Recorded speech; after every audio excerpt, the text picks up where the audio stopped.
పురుషోత్తం గారు, మీ అమ్మాయి మాకు నచ్చింది. అయితే ఇక ఆలస్యం దేనికి? శుభస్య శీఘ్రం అన్నారు. వెంటనే ముహూర్తాలు పెట్టించేసి. ముహూర్తాలు దేవుందండి, మిగిలిన విషయాలని మాట్లాడుకుంటే. వాటికి లోటేమీ ఉండదండి. మా గురించి మీరు వినే ఉంటారు. ఇదంతా మా రాజ్యమే. ఇక్కడ లోకులు మా మాటే వింటారు. ఈ ఊళ్ళో కాకులు మా పొలంలోనే గింజలు తింటాయి. ఏ తల్లికి తిండైనా మేమే పెట్టాలి, ఏ పిల్లికి పాలైనా మా ఇంట్లోనే తాగించాలి.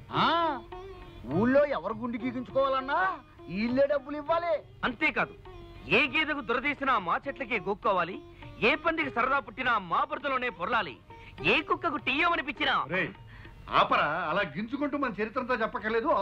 అది సరే, ఈ ఆస్తిపోస్తుల వైభవం అంతా విదేశాల్లో ఉన్న రామచంద్ర ప్రసాద్ గారు అని విన్నాం. నిజమే అనుకోండి, కానీ ఆయన వరుసకి మా అన్నగారు అవడం చేత ఆస్తి వ్యవహారాలన్నీ నా మీద వదిలేసి అమెరికా వెళ్ళి స్థిరపడిపోయారు. ఏ చచ్చినా ఈ ఊరు రారు. చావడం కూడా అక్కడేనని తీర్మానించుకున్నారు. అదేమిటండి? మా అక్కగారు, అదే రామచంద్ర ప్రసాద్ గారి భార్య, అక్కడే చనిపోయింది. ఆ సమాధి పక్కనే తన సమాధి ఉండాలని మా బావగారి కోరిక. అబ్బా ఏమిటే, ఇక్కడ శుభవాని పెళ్లి మాటలు జరుగుతూ ఉంటే సమాధులు అస్థి పంజరాలు అంటావు. నువ్వు ఊరుకో. పెళ్లి విషయం ఏం చేశారు అస్థి పంజరం గారు? అబ్బా బావగారు. పురుషోత్తం గారు, మేము ఊరికెళ్ళి ముహూర్తాలు పెట్టించి మీకు తెలియజేస్తాం. శుభం. చూడు కళ్యాణి, ఇందులో ఉన్నవి 12 పువ్వులు. మనం పరిచయమై ప్రేమికులమై 12 వారాలైంది. వారానికి పువ్వు గుర్తుగా ఈ బొకే కట్టాను. అంటే అప్పుడే 3 నెలలైపోయా? టైం అన్నది అన్నిటికన్నా వేగంగా కదిలిపోతుంది. కనుక ఆలస్యం చేయకుండా ఏ పనైనా టైం చేయడం నాకు అలవాటు. అందుకే పెళ్లికి కూడా మనం ఒక టైం అనుకుంటే. అందుకు అనుమతి కోసం మా డాడీకి చెప్పాలి. ఫోన్లో మాట్లాడినప్పుడల్లా చెప్పాలనుకుంటాను, కానీ ఆయన గొంతు వినగానే ఏదో భయం. అలాగని ఆలస్యం చేస్తే ఎలా కళ్యాణి? ఇంటి దగ్గర మా వాళ్ళు పెళ్లి చేస్తామని తొందర పెడుతున్నారు. ఇలాంటి పరిస్థితుల్లో నాకేమనిపిస్తుందో తెలుసా? ఏమని?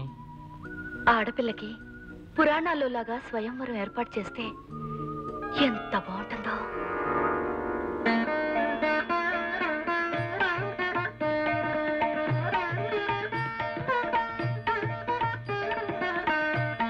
ఎవ్వరికి ఏమీ చెప్పక్కర్లేకుండా ఆ దండ తెచ్చి నీ మెళ్ళో వేసేదాన్ని. వేళాకోళాలు చాలు కళ్యాణి, వెంటనే మన విషయం మీ డాడీతో చెప్పు. ఏమిటి పెళ్ళ అక్కడే ఫిక్స్ చేశారా? అది కాదు బాబాయ్ గారు, ఇదే సివిల్ విషయం కాదు కదా. కళ్యాణ్తో కూడా మాట చెప్పి.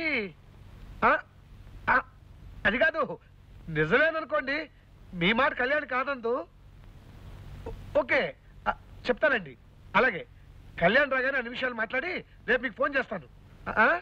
ఓకే. అమ్మయ్యా వచ్చేసావా? ఇప్పటిదాకా మీ డాడీ నీ గురించే మాట్లాడాడు. కొండ జాతి వారితో నీ పెళ్లి తెరిపిస్తానని జోక్ చేసావండి కదా.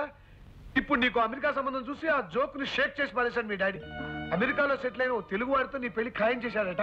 వెంటనే నీ వీసాలు పాస్పోర్ట్ చూసి నేను అమెరికా పంపించేయమన్నాడు. అంకుల్, నేను ఇక్కడి నుండి త్వరగా వెళ్ళిపోవాలనుకుంటున్నావా? చచ్చా, అదేం మాటమ్మా. అనాథనైనా నన్ను చేరదీసి ఇంతవాణ్ణి చేశారు మీ డాడీ. అందుకు ప్రతిఫలంగా దగ్గరుండి నీ మంచి చెడ్డలు చూసే బాధ్యత నేను స్వీకరించాను. కానీ నీ మీద అధికారం నాకంటే మీ డాడీకి ఎక్కువ కదమ్మా. నీకు నా మీద బాధ్యత, మా డాడీకి నా మీద అధికారమే, కానీ నా మీద నాకు ఏ స్వతంత్రం లేదా? నువ్వేమంటున్నావో నాకు అర్థం కావటం లేదమ్మా. నాకు మాత్రం నచ్చిన మనిషిని చేసుకోవాలని ఉండదా అంకుల్? నేను గోపాల్ అనే అతన్ని ప్రేమించాను, పెళ్లి చేసుకోవాలనుకుంటున్నాను. ఈ మాట నేను డాడీతో చెప్పలేను అంకుల్. నా కోసం నువ్వు చెప్పాలి ప్లీజ్. హలో హలో, అది కాదు బాబాయ్ గారు, నేను చెప్పేది కొంచెం వినండి. అది కాదు, మీరు ఒక్కసారి కళ్యాణ్తో మాట్లాడి. Hello hello